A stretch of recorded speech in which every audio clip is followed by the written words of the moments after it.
everybody, so in this video, we're gonna be breaking down the exact steps of how to go from $100,000 per year to over $1 million in commission. Let's dive into the video. So the first thing I wanna talk about, there are several pillars that have a multiplication effect on your business. When someone says, how do I make more money in this business? Most commonly, people think about one way only, which is just selling more real estate. More transactions equals more money. But I'm here to show you that yes, of course, selling more real estate is going to make you more money, but how do you sell more real estate? Because the pieces that I'm going to be sharing with you today aren't just about how to sell more real estate, but it's how to make more money per deal that you do. Let's dive into the first piece of this. So with lead generation, yes, it's incredibly important, but I know that we've talked about this a lot, but I want to give you a couple key points that maybe you haven't heard before. Think about to yourself, how many leads are you generating on a monthly basis? Maybe 100 leads per month or more? Whatever you're doing right now, it's important to just realize that that number is going to be broken down to a couple key things. Number one, not only how many leads are you generating on a monthly basis, but what are the quality of those leads that you're generating on a monthly basis? Because there's a couple key differentiators between these lead types, because there's referrals, which are the warmest leads you can possibly get. Then you have cold leads, right? Which maybe you're getting from cold calling or door knocking, people who are reaching out to you on social media. And then you also have people who maybe inquire through any paid advertising you have, because there's only really 4 ways that you can generate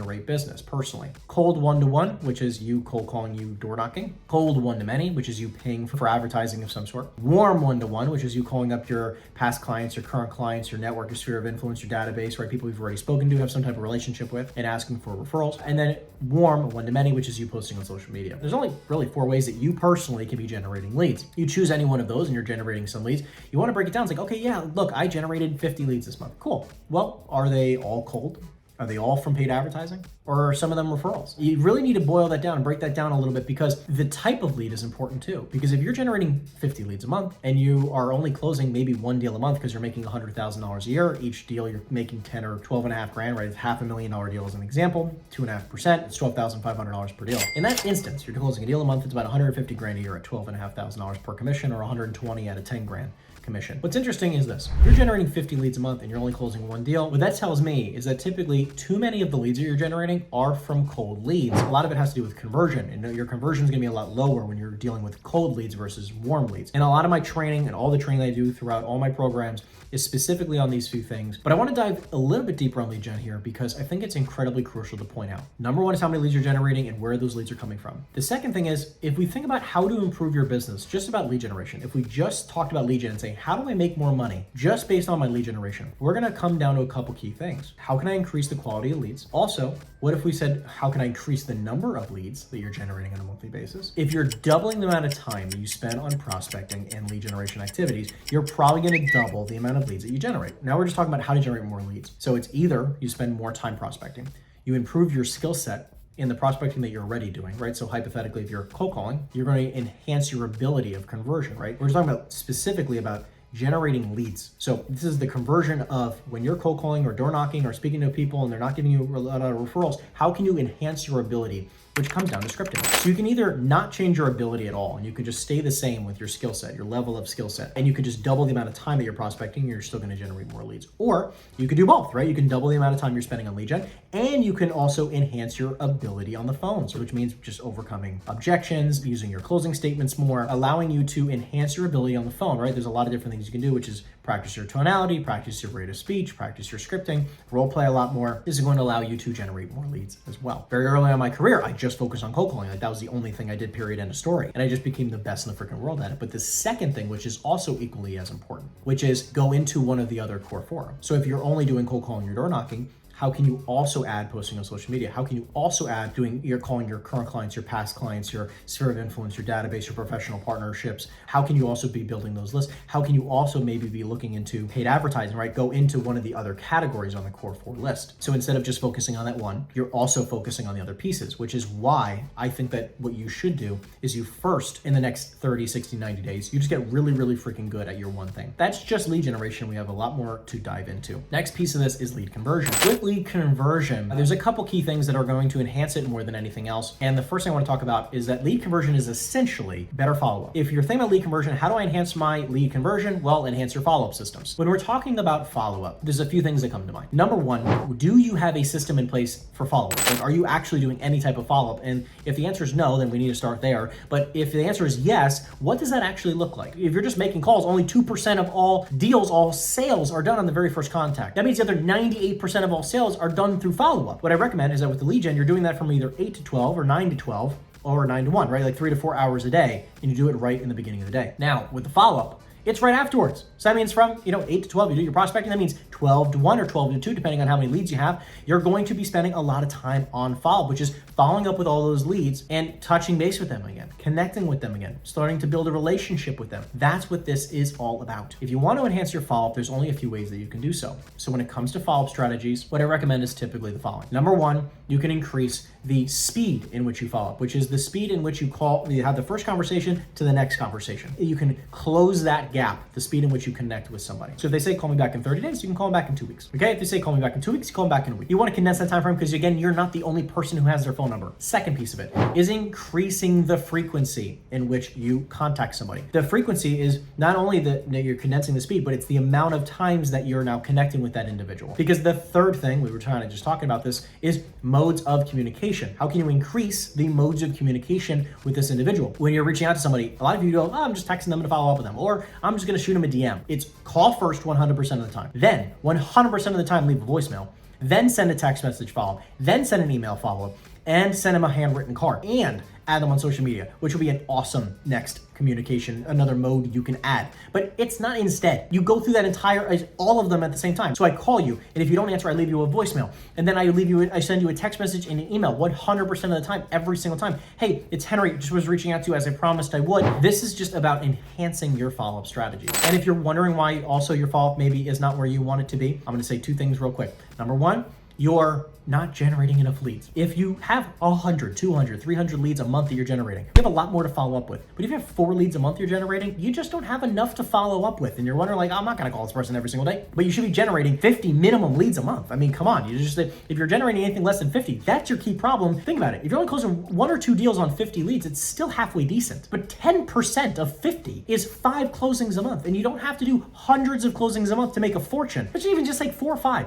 On 4 or 5 closings a month, if you can get your average commission check to $25,000 per closing times 4 closings a month, that's $100,000 a month. You're making well over $1 million a year, and that's only 4 closings, which is less than a 10% conversion ratio if you're generating 50 leads, which is super achievable. The other piece of it is for commercial real estate agents, this is specifically the fact that you're not writing up enough offers. If you're submitting enough offers, it's just like in the residential world, if you're not seeing a lot of appointments, you're not gonna ever be able to close enough business. You have to go on appointments. So in the commercial world, specifically with me, where I don't go on listing appointments. I'm here to list a bunch of properties. I'm not in that business. I'm here to close a lot of deals. In order to do that, I need to submit a lot of offers. If I'm not submitting a crazy amount of offers, where in the residential world, you might go, I'm going on 10 appointments a month, and you're going to convert on 3 or 4 of those, and you're going to list 3 or 4 of those properties. Cool. But in the commercial world, it's how can I send 10, 20, 30, 40 offers a month? Every lead I generate, how can I send them an offer? Because the more offers I get, the more opportunities I get to actually close some business. And I'm not just saying some crazy lowball offer. I'm saying actually speaking with an investor and getting a legitimate offer on the property. The next piece of this puzzle here is about sales price. I commonly get people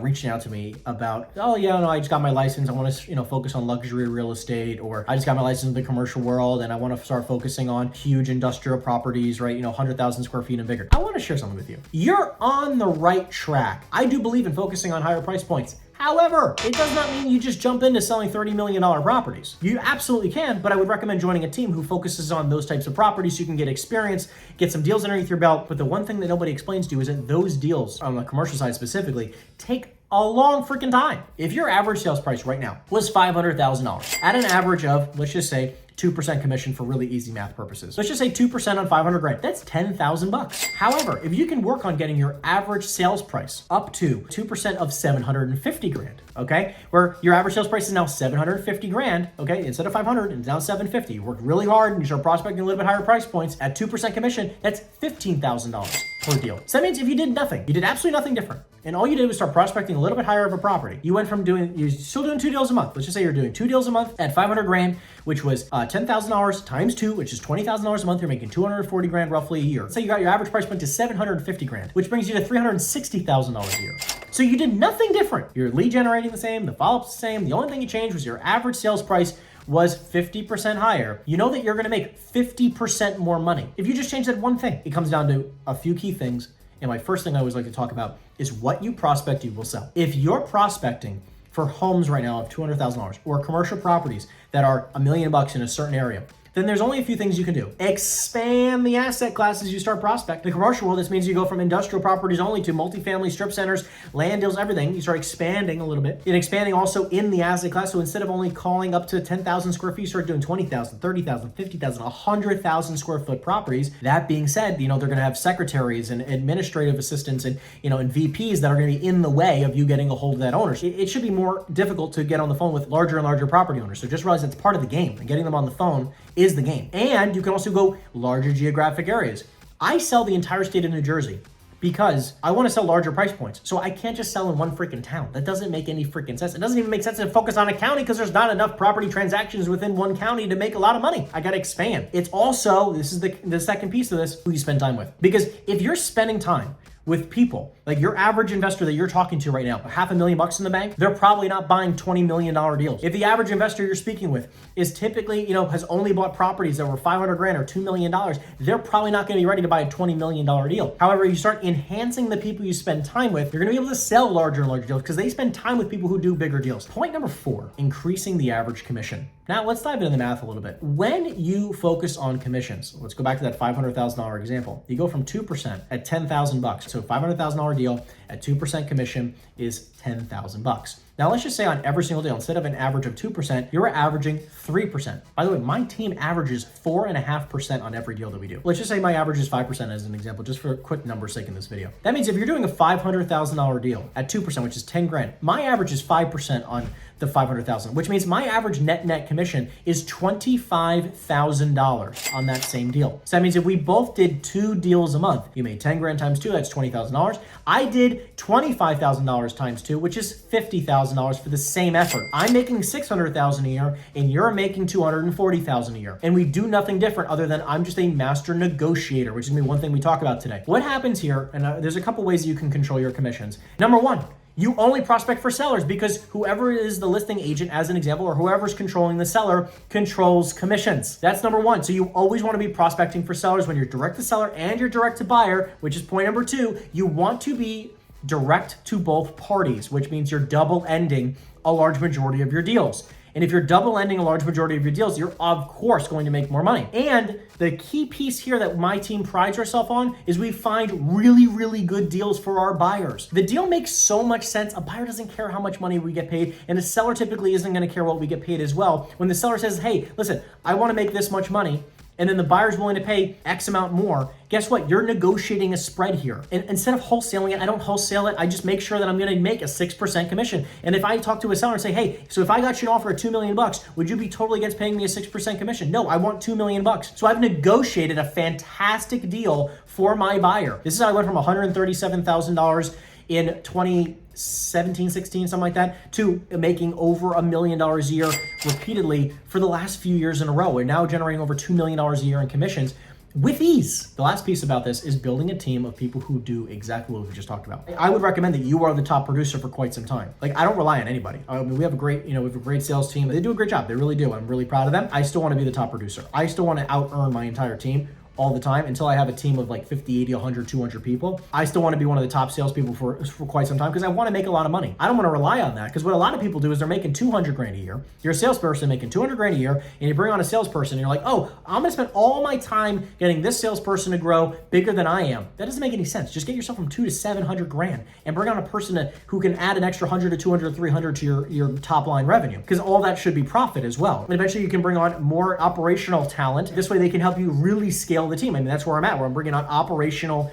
talent, great administrative, great operational people, director of ops, director of sales, right? We're bringing on these types of people where we can really scale this into a massive organization. I mean, we're looking to go to $1 billion a month in production, right? Like, this is what we have massive goals here. That's the types of numbers we're talking about down the road over the next 10, 20 years. That's the type of organization we want to get to, and we want to grow with the right people. So this is exactly what we train on in my coaching program. So if this hit home, make sure you give this a thumbs up, subscribe if you have not already, and put any questions you have in the comment section down below. We answer every single question and every single comment. So we appreciate you following the journey, and I'll see you in the next video. Take care, everyone. If you're still watching this video, that means to me that you're a committed real estate agent and you're looking to take your life and business to the next level. I'm just curious, why have you yet to schedule your free, no obligation coaching consultation? All you have to do is simply go in the description down below, and people are telling me this call has been the most unbelievable, the most powerful call they've had in their entire career. And here's just a few of the individuals who have taken full advantage of this call. And my mission is to support as many realtors as possible,